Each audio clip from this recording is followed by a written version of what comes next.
Okay. So we're here today to three friends in Sydney, Australia, fellow writers. The poem we decided to start with is by Lorine Niedecker. It's called You Are My Friend. And yeah, I think Shelley's going to start us off with the first stanza. Then I'm going to do the fishbowl and the next stanza. And to end, we're going to have Cindy. So it's Shelley, Eleanor, Cindy. Okay. You are my friend. You bring me peaches and the high bush cranberry. You carry my fishbowl. You water my worms. You patch my boot with your mending kit. Nothing in it but my hand. So you want to start us off? I guess my first thought was that the first time I read it through, all I thought was it's all about what the friend does for them. And then the second time round, I suddenly saw sexual things in it, which I didn't the first time round. There has to be sexual things in it if Eleanor chose. Yes. How many sexual things did you find in it, Shelley? Well, from fishbowl on. Fishbowl is my line. I chose that. That's why I gave you that part. So we've got. I like what you say about the friend doing stuff for the person, because I hadn't actually thought of that. I'd immediately internalized it to be sort of talking to me, but I hadn't thought about that aspect of it, that it's the action is all happening to me or to the reader. Yeah. Yeah. As if, and because the first line is you are my friend with the dashes, it's kind of like, it's almost like it's saying, this is the nature of friendship. That you give me this, you carry things for me, you do things for me, and that's why you're my friend. I think there's no talk of two-way things. You know, you make me laugh, I do this. It's all what they do. And all I offer you is my hand in friendship. Yes, with your mending kit, nothing in it but my hand. Well, I guess she's saying maybe something about that nature of friendship, that friends will do things for you without expecting anything in return, maybe. So is the would you say what relationship do the actual objects that are brought, the peaches and the high bush cranberry, why do you think they're there? Yeah, I think that's why the second time around I suddenly started to think about the actual objects and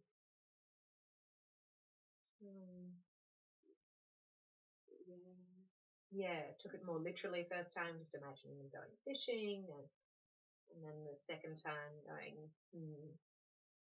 peaches, fishbowl, worms, you know, and finishing on hand also has got connotation.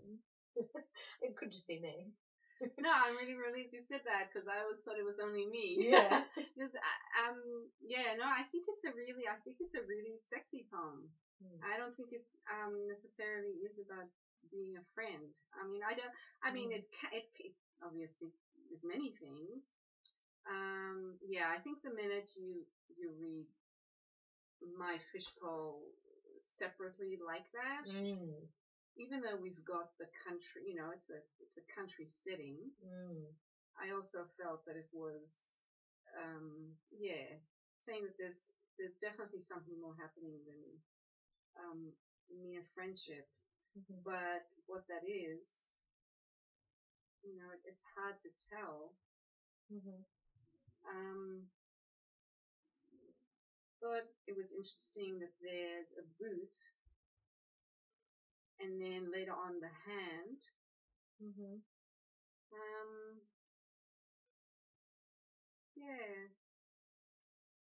What do you think about the ending? I'm just going to all those sexual places that I know you're going to. Don't put it on me. Boot, leather, whip. Really? Oh, yeah. Really? Yeah, Did you go I matching a bit. Yeah, I didn't think of that. But... Oh my god, now I'm getting like all hot. I can't believe we chose this for our first poem. With your mending kit. It's very much sounds like a man talking to a woman, doesn't it? Does it to you? My fishbowl, my worms, my boot, and she's mending things and bringing lovely things like peaches and cranberries. So if we didn't see who the poet was, because that often will change my attitude. Yeah. So if we're just talking about the speaker, then you would poem, think it was a man talking to a woman, talking about their fishbowl. You would take that as a masculine reference. So is he trying to why in that case, let's say it's a male speaker, why would he start by saying you are my friend? Is he trying to persuade her to do something, or is he making a statement about the friendship in a negative or positive way? You are my friend, and these are all of the benefits that I get. Friends with benefits! Peaches and cranberries. Yeah. I mean, high bush cranberry. I mean, high bush cranberry sounds more feminine than masculine. Wow. Okay. I don't know. So when he says when the poem, when you read at the end of the poem, it says the last thing you read from the worm stanza is with your mending kit. Then nothing in it but my hand. Yes. Is the hand in the mending kit or in the boot?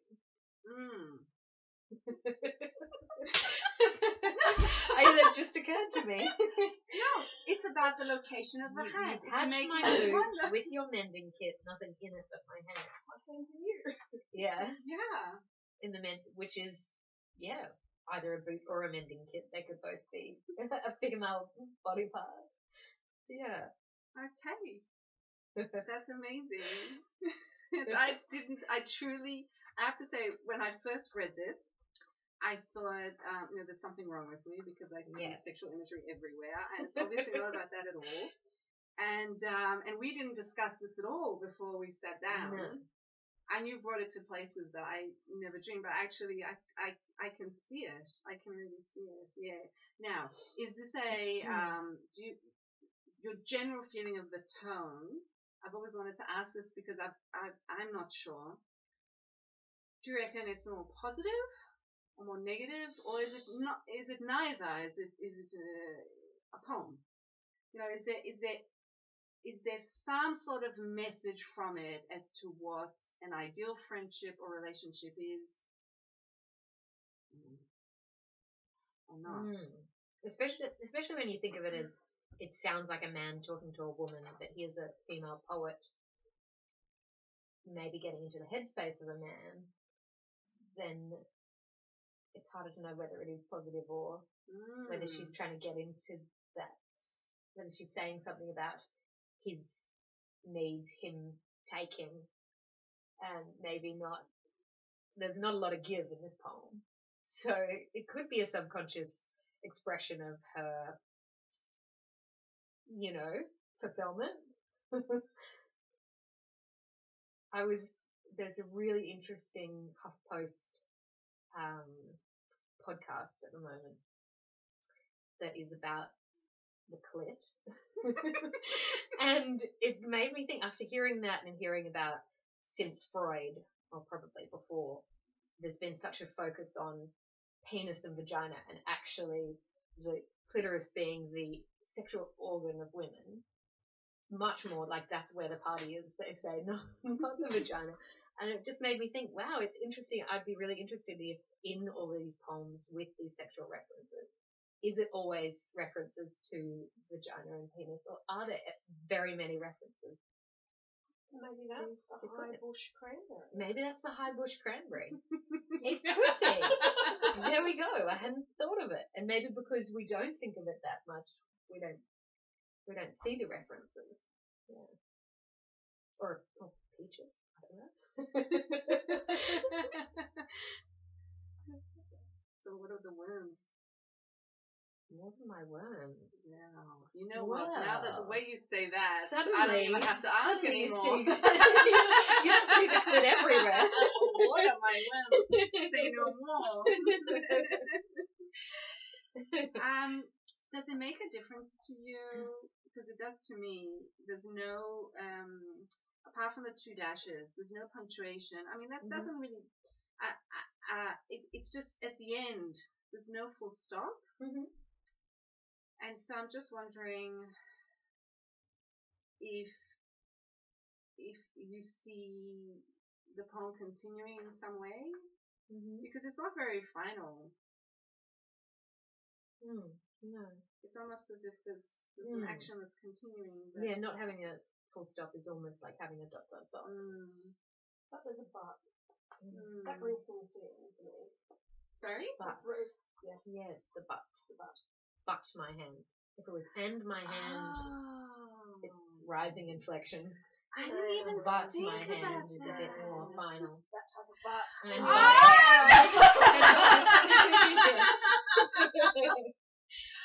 didn't even think about that. I can never read this poem the same way again, which is a very wonderful thing. I think we can end on that note. Yeah. Thanks. We can. Thank you. Okay. Thanks.